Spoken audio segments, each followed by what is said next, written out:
So, brothers and sisters, we're going to consider Hezekiah the Great. And for those of you who weren't with us last week, one of the key things that we wanted to talk about is why Hezekiah is great. And he's great in a number of key areas. And we worked out that there probably are three key areas in which Hezekiah is signally really great. One, we saw last week how great a reformer he was, compared with the absolute dissolute behavior of his father, Ahaz. He was the polar opposite of everything that Ahaz was. He was a reformer who brought the nation from the brink of disaster all the way back to the closest relationship with their God. And tonight, God willing, we're going to look at him as the great leader, the one who led them through a time of absolute national crisis, a time when everything was going wrong. And we'll see what a great leader he truly was. And then, God willing, next week, we'll finish off with the great repenter. So what we had seen last week was that Hezekiah had implemented his reforms, and his reforms were great. He came to power at the time of Passover. He was the man who really came into power just at that time and instituted the great Passover, not only for Judah, as we saw, but also for all of Israel, the tribes of the north that had rebelled and were actually at war with the south. Of course, the Assyrians had taken many of them away into captivity already. But this was the great restoration. And what God granted to Hezekiah was 14 years of restoration and peace. After he had done this, he was able to restore, build, and consolidate the nation of Judah for a period of 14 years, twice 7, obviously highly significant. And God ended up blessing the nation of Judah because of Hezekiah. And it just shows the power of a good leader to lead an entire nation. If there's ever an example to us, brothers and sisters, when we say, what can one person do? Hezekiah is the example of one person doing an awful lot. And one of the key things that I want us to just focus on a little bit tonight is this idea of the Passover.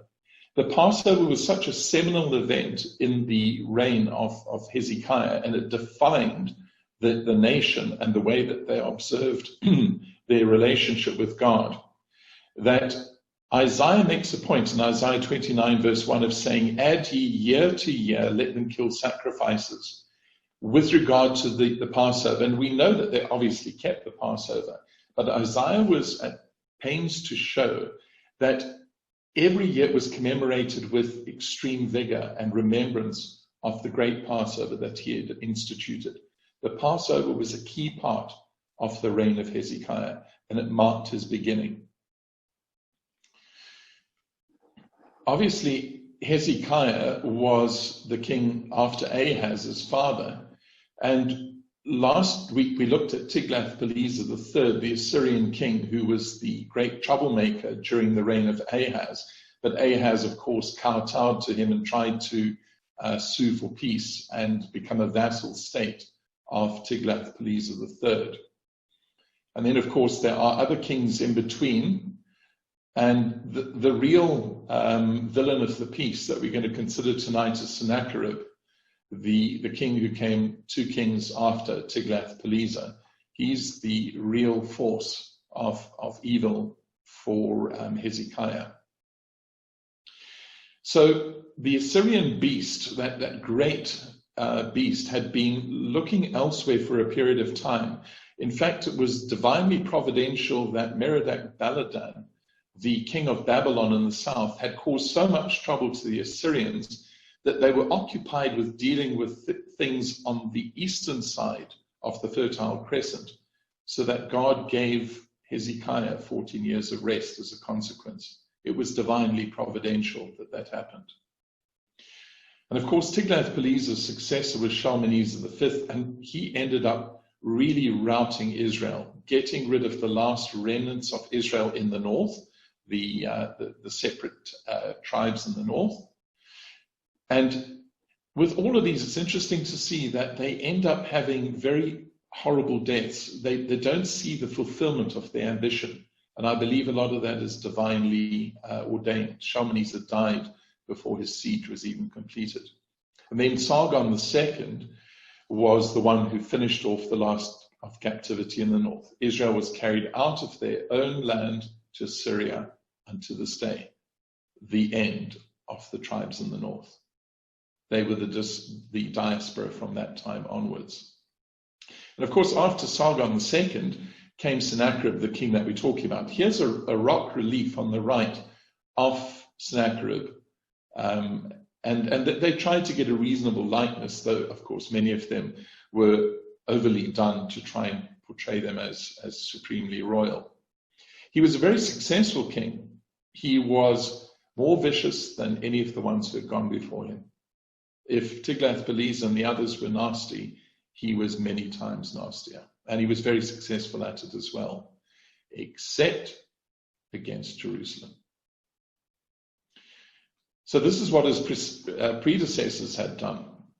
Out of the north, all the tribes of Israel were deported under the different deportations: Tiglath-Pileser, Shalmaneser, Sargon, and Sargon II deportation. And you look where the 10 tribes of the north ended up, absolutely scattered throughout the Fertile Crescent. A great tragedy, and that's simply because they didn't put their trust in God. What a seminal lesson to the south, to Judah, to do differently. So now we've got Judah down in the south, this last little enclave that was separate. And I remember Ahaz had set himself as a vassal state. And a vassal state obviously was one that really was subordinate to the other king. So Ahaz had originally set Judah as paying taxes and being servile to the king of Assyria in exchange for not being destroyed. But have a look at what the Assyrians had done all the way to the north. They'd set up all of these little vassal states all around, with the exception of Edom and Moab that were almost self-ruling. And the rest of these were all completely tributary states. They were paying taxes, they were supplying soldiers, they were completely under the sway of the Assyrians. And the last little enclave down here at the bottom is the good king Hezekiah, and he's going to rebel against this heavy hand of the Assyrians. And the Assyrians were mighty people. They were very, very well trained in battle. They had the greatest military machine that the world had seen to that date. They used to have great chariots with massive wheels. They had cavalry and phalanxes of soldiers with long spears. They would come at you almost like a porcupine with all these spears out. So they were an absolutely terrifying menace. In fact, a lot of the soldiers were conscripts from different nations that had been conquered, and they had to show themselves in battle to be good, otherwise they themselves would be put to death. So they were literally fighting for their own lives, even against the Assyrian overlords who had taken them captive. So they were like mercenaries whose life was on the line. But what's really interesting to know at this point, that Judah wasn't the primary target of the Assyrians at this time. Sennacherib was much more interested in the target further down to the south. And this was the area of Egypt that was truly of interest to him. It was all focused on the Nile. And the pharaoh at the time was this pharaoh Shabbataka. And that's a bust of Pharaoh Shabbataka from the Nubian Museum. Now, what's very interesting is that Pharaoh Shabbataka had his heartland down here at the bottom. In other words, this was the southern part, or as it's also known, Upper Egypt. Upper because it's the upper reaches of the Nile, and that would be Lower Egypt near the Mediterranean. So these were people who were actually in modern-day Sudan. This is modern-day Sudan and Ethiopia over here. These were black pharaohs of Egypt. Really, really interesting. The southern area had become so dominant that they ended up taking over the north. And this was the reign of the black pharaohs over all of Egypt. And what they did is they actually kept the existing Egyptian hierarchy in place, and they added themselves on top of it. In other words, they showed that they were superior even to the existing Egyptian hierarchy, that they let it continue with them as an emperor almost over the kings of Egypt. Incredibly powerful warriors from the south, from Cush, Ethiopian of extract, and southern Sudanese in today's world, and really powerful rulers, incredibly good warriors, and they were training incredibly hard. For example, they would force their warriors to run great distances to make them battle ready. So the Egyptians were a force to be reckoned with. But this is what really would have attracted Sennacherib. The wealth of Egypt far exceeded the wealth of Judah. So the real attraction was the cloth, the linen, the grains that were grown in Egypt, and of course the treasures of Thebes and Memphis, two key cities. And these are all treasures from around about that time. But what's interesting, Pharaoh Shabbataka didn't actually reign that long in today's story. His nephew took over, and the Pharaoh was called Taharka, or as we find in our Bible, he's called Tirhaka, and that's a bust of him. Interestingly, they were all clean-shaven by comparison with the Egyptians, who liked to have that pointy beard that came out from their chin. So obviously one of the black pharaohs as well. And here he's actually referred to in Isaiah 37 verse 9. Now Sennacherib received a report that Taharka, the king of Cush, interesting. You see, they recognized that the power was actually from the south, Cush, not Egypt proper. So it was the southern part, but he was ruling over all of Egypt. He was certainly pharaoh of all of Egypt, was marching out to fight against Sennacherib. When he heard it, he sent messengers to Hezekiah. So this was the pharaoh who was in charge at the time of Sennacherib. And Sennacherib really wanted to get control of that area. And these, just a little aside, these pharaohs, these black pharaohs of Egypt at the time were so powerful that they were a real thorn in the flesh to Assyria, and ended up being a great temptation to Judah to go and make sure that these people were on their side against the Assyrians. Such a powerful warrior nation, of course you want them on your side. But here the prophet Isaiah had something to say. Isaiah 20 at verse 4 to 6. So shall the king of Assyria lead away the Egyptians prisoners. So they're not going to remain as lead.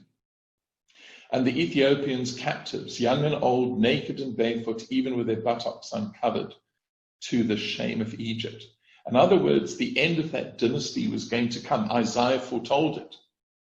And they, referring to Judah who trusted in them, shall be afraid and ashamed of Ethiopia, their expectation, and of Egypt, their glory.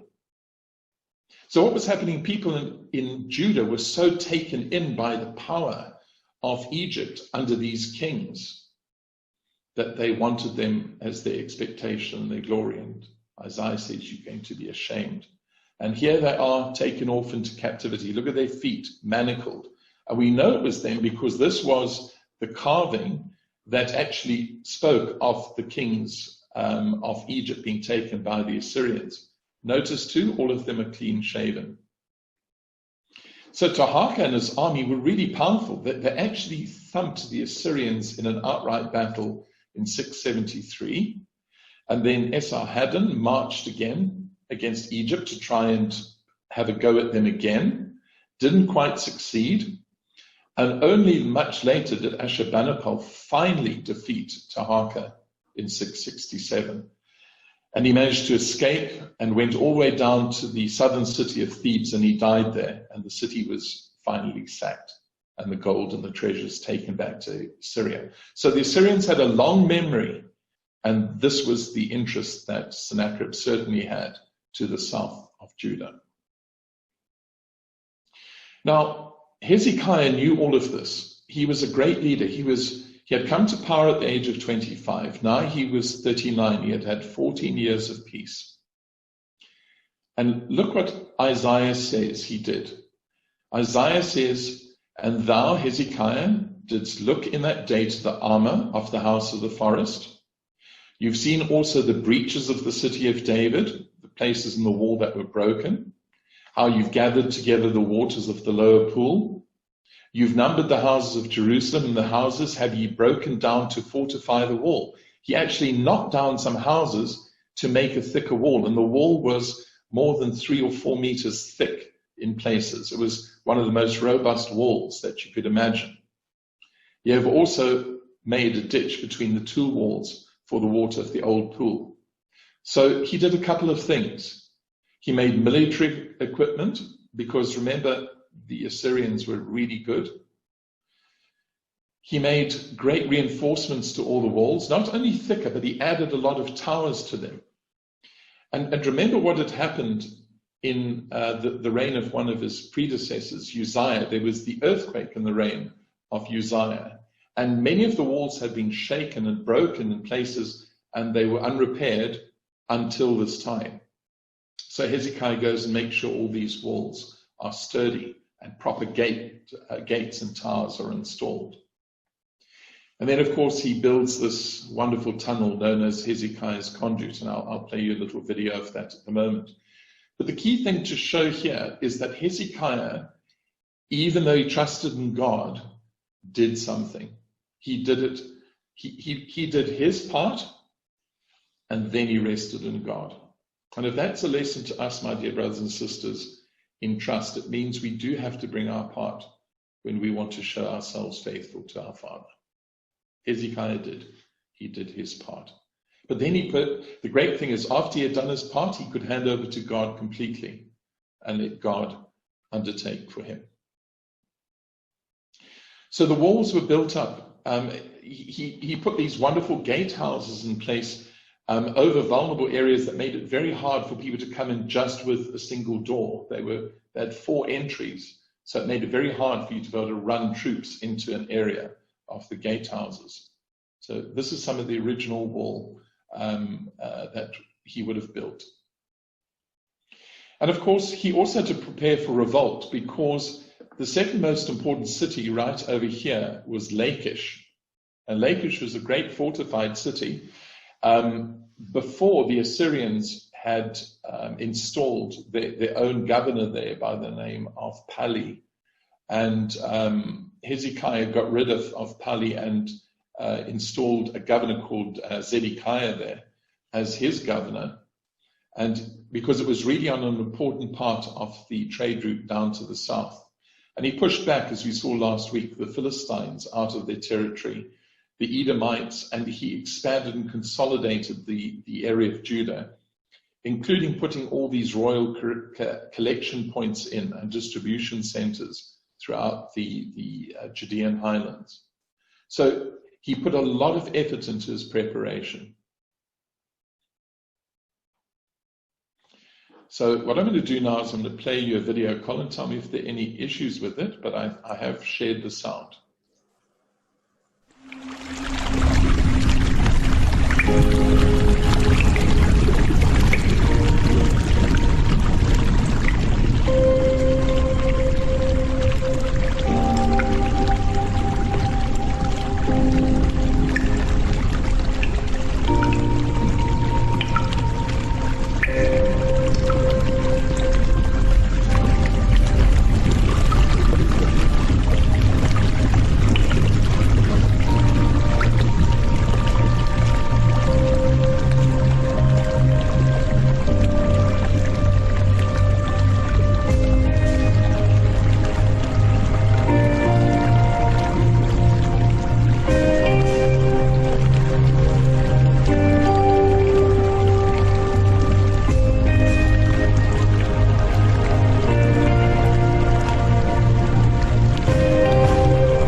Incredible feat of engineering. Absolutely amazing. And it was not only important for water, it was really important for another reason. It was for one of safety, because if the Gihon Spring had been left open, it would leave a very important channel back into the city. And this channel was the one that Joab had used many years before when the Jebusites inhabited the city. It's called Warren's Shaft, after the man who discovered it. When they would come in via the Gihon Spring, crawl up this Warren's Shaft, and they would be inside the city. And of course, by covering up the Gihon Spring, in fact, he did it just not with rocks, but an entire gate structure, that there was nothing to be had in terms of the Gihon Spring for the Assyrians. So Sennacherib sweeps down. He comes down the coastal plain and he brings his massive army with him. But he decides he's going to split it. And the reason why he splits it is for two reasons. One, he's heard of this exploratory force from Egypt coming up. And it seems that there was a battle over here, somewhere sort of to the west of Jerusalem. So he splits half of his force to see to this exploratory expedition. And also he has to take then, of course, Libnah and Lachish down in the south, the key cities. And then he has another set of his soldiers off to Jerusalem. So around about 200,000 troops under Sennacherib himself to face off against the Egyptians and see to Lachish. And then about another 200,000 under Tartan to go and take Jerusalem. Now, Tartan was one of his generals. That's possibly his name. But Tartan actually wasn't a proper name. It was a title. So you would get a Tartan on the left and a Tartan on the right of the Assyrian king. And that they were viewed as the two ICs, the second in charge. For Sennacherib. So he really placed a lot of trust in his military generals on either side.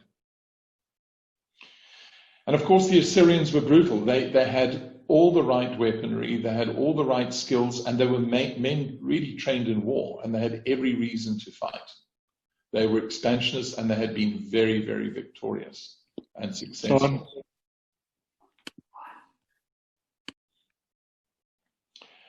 So what we've got here is one of the engravings that was, or carvings into the rock relating to Lachish and the inscription that was placed there. And look what Sennacherib says.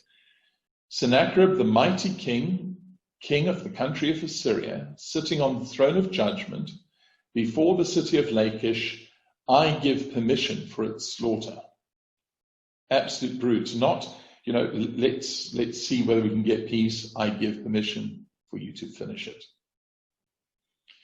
And here we've got the siege engines. There's a siege engine going up the ramp, protected mechanically. They're the wheels and these big battering rams up the front. They broke through the key walls of Lachish. And then what ended up happening is, Lachish was really well fortified. The populace fled to the other side of the city and tried to get out there, but they were met by the Assyrians on the other side. And if you have a look at the remnants of it today, you can actually find this ramp is still there, and it was made by Sennacherib, and the remnants of the ramp are still there in the earth today. So think they moved all of this earth manually to get at Lachish. They had a lot of patience for what they wanted. And here are the Jewish prisoners. Notice they've got their beards. So these are the men and women of Judah who were taken captive. And here are the Assyrians. And the Assyrians would treat them terribly. They would take a spear and just poke their eyes out. They would put vicious hooks in their nose and just pull them along on the ground. They would flay their skin off their bodies while they were alive. They delighted in torture and cruelty to people. So these people are all supplicants to the king. They're all begging for mercy before the king. Isn't this terrible? God's people begging for mercy before a pagan king. And here you've got a great tragedy. There's the father carrying something on his shoulders, and the mother and somebody else on a cart with a little baby on her lap and a little child behind her, with all their worldly possessions on some cart, heading off thousands of kilometers into an unknown future in Assyria. So Sennacherib was a terrifying man. He was successful, he was powerful, he was brutal, he was cruel. And this was the force that had come against good King Hezekiah.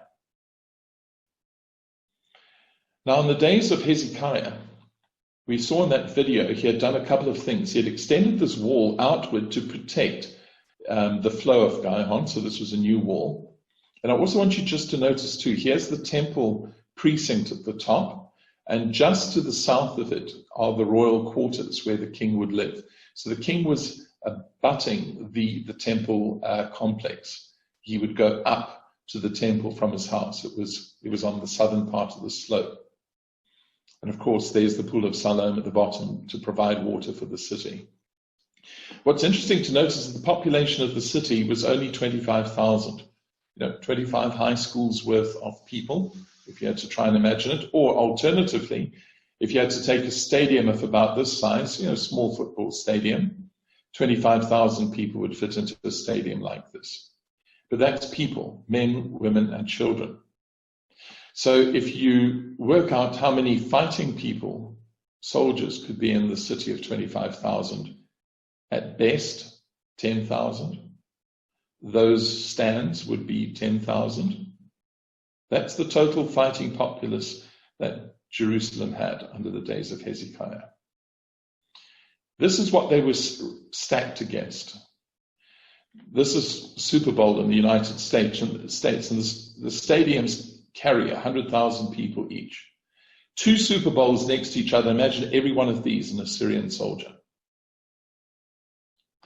It was that against that. Or if you had to think of it another way, for every one soldier in Judah, not really well trained in battle, sure they had pushed back the Philistines, but not vaguely with the same military prowess as the Assyrians. One soldier in Judah would have to face off against 20 trained Assyrian soldiers with the best equipment, bloodthirsty, motivated. Terrible odds, absolutely horrible odds. I know the Assyrians were extremely successful. Whatever cities they were up against, they would wait their time and they would wear them down by siege, by battle, by battering rams, as you see over here, and by cruelty. And they got their way. In fact, it was so bad in Judah, Scripture tells us that 46 cities had already fallen to the Assyrians. 46. 200,000 people had gone into captivity. A vast number of Judah just taken away. Nearly 10 times the population of Jerusalem gone off to Syria. Jerusalem's the last one left. The last one left. What are the odds of all of this working out right? See, this is where the difference is between having the mind of the Spirit and the mind of the flesh. Because according to the mind of the flesh, like Ahaz, his father, there was no chance at all of survival. So this is the key 2 verses of tonight's talk, where Hezekiah shows what a great leader he was. So he had started with preparation. After his preparation, he knows it's up to God. So now it's all about faith and focus and encouragement. He's done all he could. Now he puts it in God's hands. So in 2 Chronicles 32, verses 7 to 8, he says, be strong, and the word there is literally a play on his name, the strength of Yah. Be a little Hezekiah. Be strong and courageous. The words that Moses used with Joshua. And be not afraid nor dismayed for the king of Assyria, nor for all the multitude that is with him. For there be more with us than with him. And of course, as the little red block shows, he was probably alluding to what Elisha was able to see through the mind of faith at Dothan in 2 Kings 6. He was able to see the unseen multitude who are with the true Israel of God. And with Sennacherib, who's there? Nothing but the arm of flesh. But with us is Yahweh our God to help us and to fight our battles. So these are seminal verses for us, brothers and sisters. We have to be strong and courageous in the face of great odds in this world. Things that take us away from the truth and wear us down and are seemingly insurmountable problems, this entire world and all of its issues. Don't be afraid or dismayed, because Hezekiah says they're more with us than with the arm of flesh. Yahweh is there to help us to fight our battles. And what's so fantastic about this? The people knew the odds themselves. You know how they knew that those other cities were gone, by the way, those 46 cities? They used to do fire signals at night. They would light fire signals at predetermined times, and you would look out, and the light would go around from one to the other, and you would know that city was all right. And one by one, all the little lights went out around Jerusalem. So that nighttime, they were in the dark all by themselves. Despite all of that, these people rested themselves on the words of Hezekiah, king of Judah.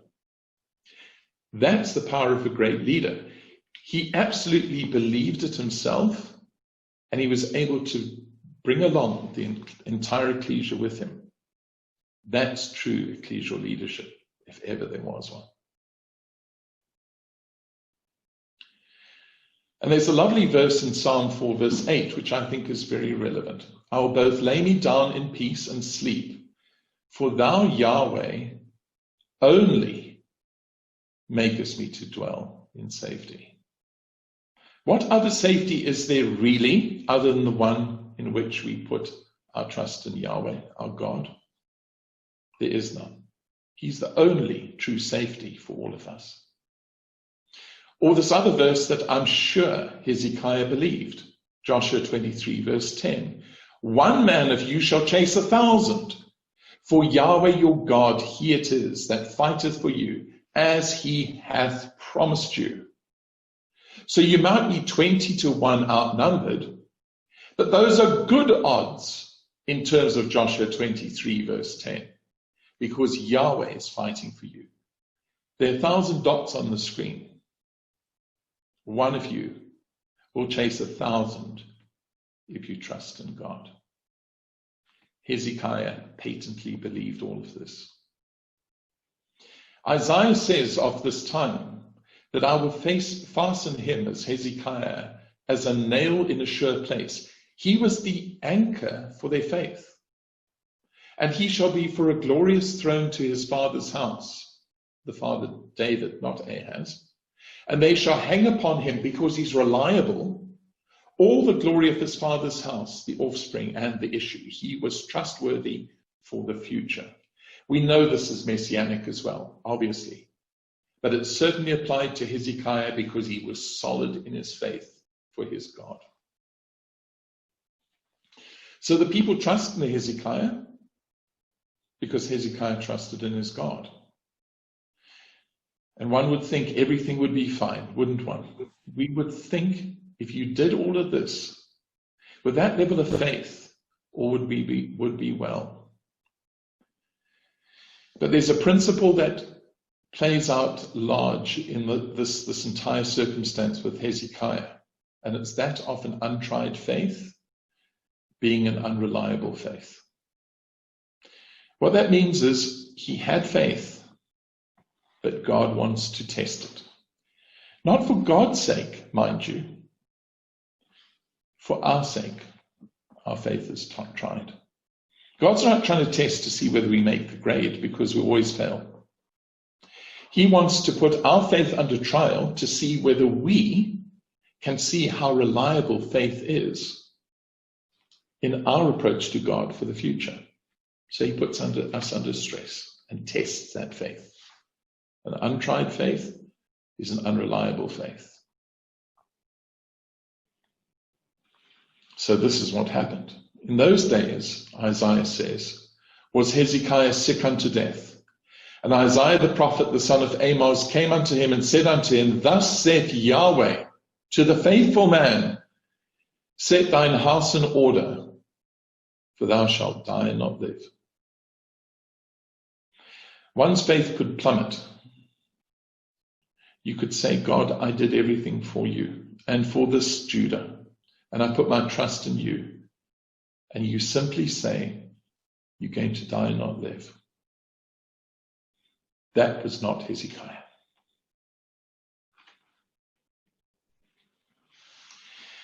So this trouble was compounded. Not only were the Assyrians with that mighty army at the gates, but we know that he became terminally ill.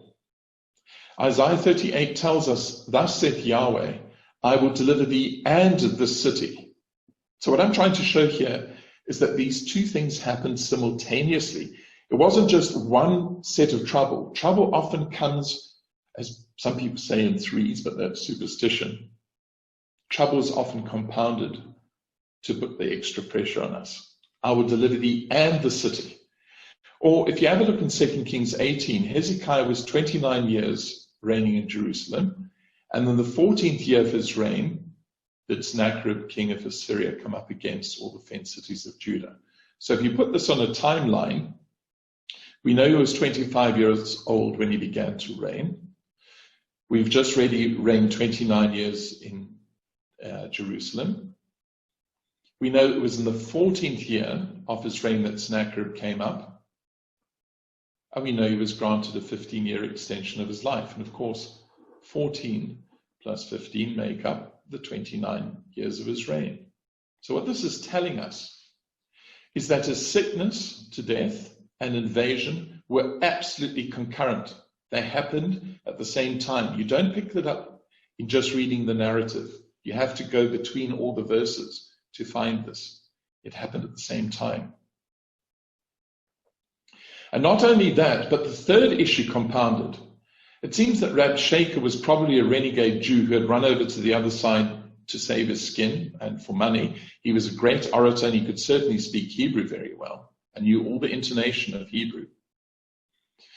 And he started this fourfold attack, and of course it came in waves, and we can't do the detail of the waves, but there was a fourfold attack, and these are the four things he really worked on to get to the people. He said, you're going to be isolated. Egypt's not going to help you. Stop thinking that those great warrior kings of Egypt are going to help you. They're not. You're isolated. And by the way, Yahweh's not going to fight for you because he's angry with you. So now there's doubt. Then he says, well, do you think you stand a chance? Nobody else has. What are the odds? 46 cities have gone. 200,000 people in captivity. And you think you're going to win? And by the way, if you surrender without a fight, you know, Assyria is not that bad as a place to live. That was the third compounded problem that Hezekiah had to face when he was dying himself and the enemy was at the gates. So what happens? Something happens in his name, and I'll expand on that in a moment. In 2 Kings 18, verse 14, these words are said to the Assyrians, to Sennacherib. I have offended. Return from me, go away. That which thou puttest on me, what do you require of me? What do you need of me? I will bear it. In other words, tell me the price, and I'll pay it. Hezekiah, we know at this time, is on his deathbed. So one of the politicians, Shebna, the scribe, led a delegation in Hezekiah's name. Sennacherib didn't know Hezekiah was on his deathbed. It wasn't good to tell him that either. So Shebna went in the name of the king. And the price was 300 talents of silver and 30 talents of gold, 55 million rands worth in today's money of gold and silver. Where do you have that lying around? Well, strip it out of the temple. The temple that had been restored and built up as the place of worship to God, stripped to pay the filthy Assyrians. So this delegation comes back as heroes to Israel. Very much like, at the beginning of the Second World War, when Neville Chamberlain had gone to Munich to speak to Hitler and come back and waved when he landed at Croydon Aerodrome, and he waved the piece of paper and he said, "Peace in our time." Of course, there was going to be no peace, but everybody loved it. They thought it was true. And exactly the same thing happened here. Jerusalem burst out into a drunken orgy.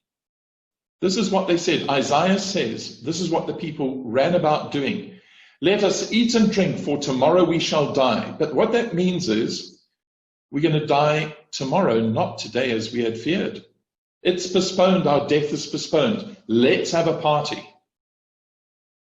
They became like the vile ones that Isaiah had cursed before as the vile drunken priests.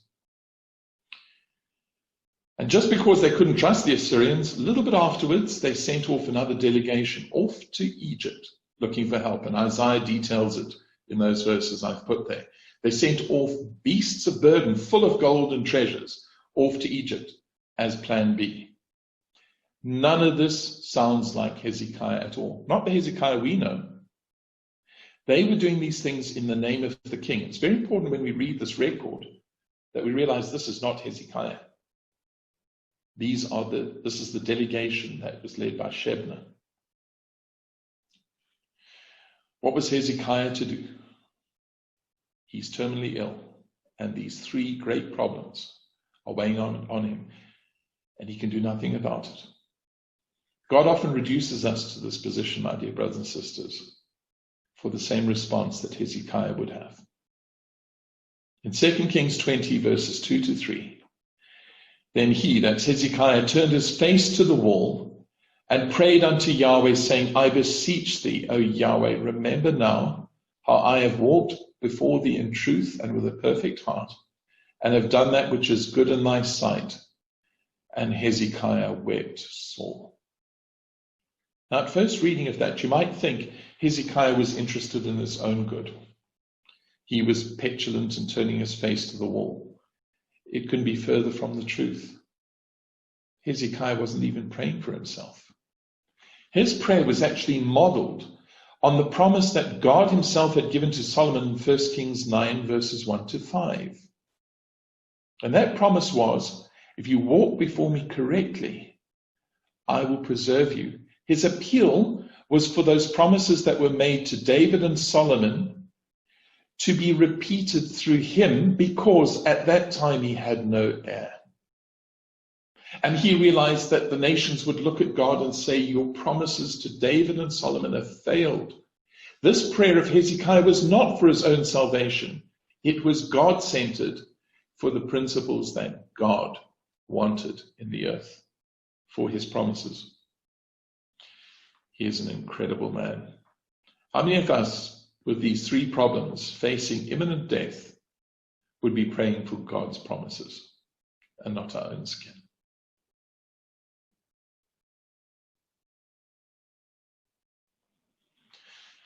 This is the house of the king to the south of the temple, and here's the approach to the temple, and of course there were steps up to it.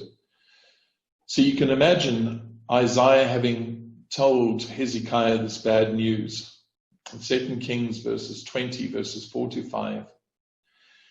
It came to pass, before Isaiah was gone out into the middle court, he had hardly left, that the word of Yahweh came to him, saying, turn again and tell Hezekiah, the captain of my people. There he was, the great leader, the captain of my people.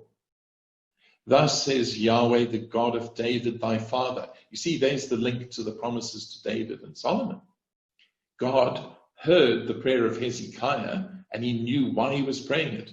The God of David, thy father, is the one who's answering, I've heard your prayer. I've seen your tears. Behold, I will heal thee, and on the third day thou shalt go up to the house of Yahweh. You're going to go back to the temple. You who were ceremonially unclean because of your putrefying sores that were malignant and killing you. You will go up to the house of Yahweh on the third day. 3 days for healing. Think about the significance of that.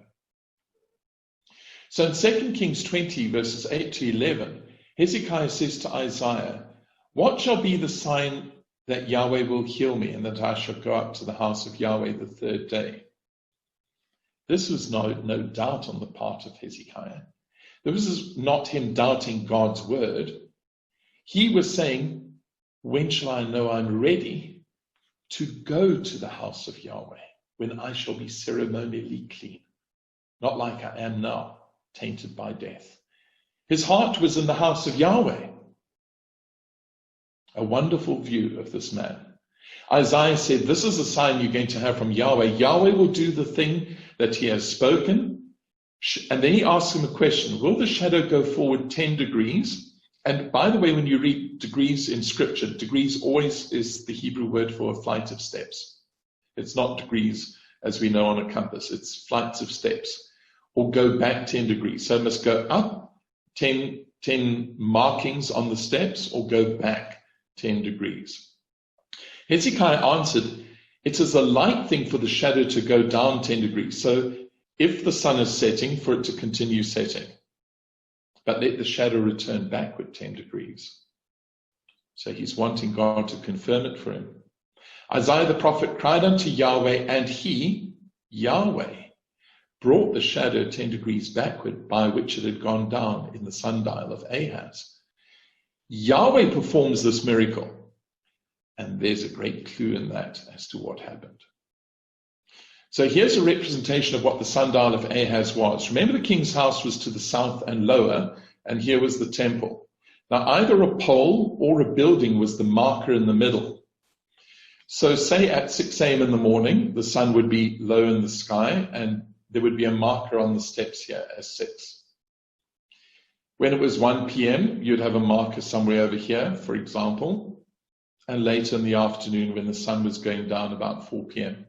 This is why I think this happened with Isaiah as the shadows were lengthening. And think about that as an ominous thing for Hezekiah. The shadows are darkening, the night is drawing on, and his life is fading away. If the sun had just continued to go down, where would the sign be? But he wanted to go backwards. How could this have happened? How could the sun appear to go backwards? God didn't shift the earth. And you know what? It only happened on the sundial of Ahaz, on this structure. The way it would happen, I believe, is that God's Shekinah glory appeared. And the glory of God outshone the sun, so that the shadow was completely erased and it looked like it was 6 a.m. once again. And think about that. This has happened before, or it happened much later, obviously, chronologically, but we know scripturally it's happened in the sense of Saul on the road to Damascus, where the glory of God outshone this midday sun. So I've created a little video here to try and show you this happening. Have a look at the normal sun, and then here's the normal dial, and watch how the sundial can be moved backwards. Imagine Hezekiah watching as it moves back and back. And you can see it's localized as the glory of God appeared just for Hezekiah. And when it was finished and Yahweh's glory went back, the sundial continued on its way. So it gets rid of all of those crazy stories about God shifting the sun around and everything else. It was a great story. It was a great way of showing practically to Hezekiah that Yahweh was with him. The Shekinah glory of Yahweh was with Hezekiah. So what became of Sennacherib and his army? We're drawing to a close now. Don't worry, we won't be too long. What happened to Sennacherib and his army? His fate was absolutely sealed because of 2 things. One, of Rabshakeh and all the vile things that Rabshakeh had said about God. And secondly, the own writing of Sennacherib himself that he had sent personally to Hezekiah to rail against God. And so testimony to this man, he's just been healed from death. And he takes all of this, and he doesn't feel strong. He takes it to the source of all comfort, and he lays it out before God. And he wants God to solve this issue. He's upset because these people rail against, as we read in 2 Chronicles 32, rail against Yahweh, God of Israel, just like David was upset with what Goliath was doing. And they speak against him, Yahweh. They spoke against the God of Jerusalem. That's what really got to Hezekiah. He sent off his men to go and seek the prophet Isaiah. And in sackcloth and ashes, both Hezekiah and Isaiah, it says, for this cause, for this reason, because they were against God, Hezekiah the king and the prophet Isaiah prayed and cried to God in heaven in sackcloth and ashes because of his holy namesake. This is the quality of Hezekiah. And this is the swift response by the hand of Isaiah. Yahweh responds directly. You see, when our lives are aligned to God, Yahweh responds as he did to the prayer of Hezekiah the first time. Here's Yahweh's response. Be not afraid of the face, in the Hebrew, of the words which thou hast heard. Don't worry about the face of Sennacherib, with which the servants of the king of Assyria have blasphemed me. Don't worry about them. I am sending a spirit, an angel, against him, and he will hear tidings of the destruction of his army. Remember, he was separated from them, more at Lachish to the coast. And he will return to his own land empty-handed, and will cause him to fall by the sword in his own land. And what Yahweh says always happens. So in a single moment, a single angel descended on the camp of the Assyrians, and 185,000 prime soldiers were lying dead, with one angel to 185,000. And we know that it was in the 14th year of his reign. When that happened, it was Passover. Isn't that fascinating? The Passover was so important to Hezekiah. And the angel of death passed over all of Judah to save them and smote the camp of the Assyrians at Passover. Sennacherib bragged on his many tablets and prisms that he wrote of all his conquests. He lied about what happened to Hezekiah, that he had victory over him, and he plainly didn't. This is in the British Museum, literally dictated by Sennacherib. And in 2 Kings 19, verse 37, we read, Sennacherib, king of Assyria, departed and went and returned and dwelt at Nineveh. He went back without nearly 200,000 soldiers. It wasn't a good thing for him. And of course, he worshipped his gods. These great temples that were built with these bull-man mixed creatures. And we read from Scripture in 2 Kings 19, verse 38. Remember what Isaiah prophesied? It came to pass as he, Sennacherib, was worshipping in the house of Nisroch, his god, and there's Nisroch, this bird-headed god, that Adramelech and Sharezer, his sons, smote him with the sword, exactly what Isaiah had said. And they escaped into the land of Armenia, and Esarhaddon, his son, reigned in his stead. And that's possibly the face of the criminal who did that to Sennacherib, one of his sons. And this, on another carving, is the funeral procession for the death of Sennacherib. And he was no more. That great threat was vaporized by Yahweh. So twilight then fell on the reign of Sennacherib. That was the end of him. But a beautiful new dawn arose for Hezekiah and Judah, a time of healing and restoration once again. But it certainly wasn't without its risks. And we'll look at that, God willing, next week, when we look at what happened with Hezekiah after this time of great redemption. And we see him in a great role as a repenter to Yahweh. So we'll do that, God willing, next week.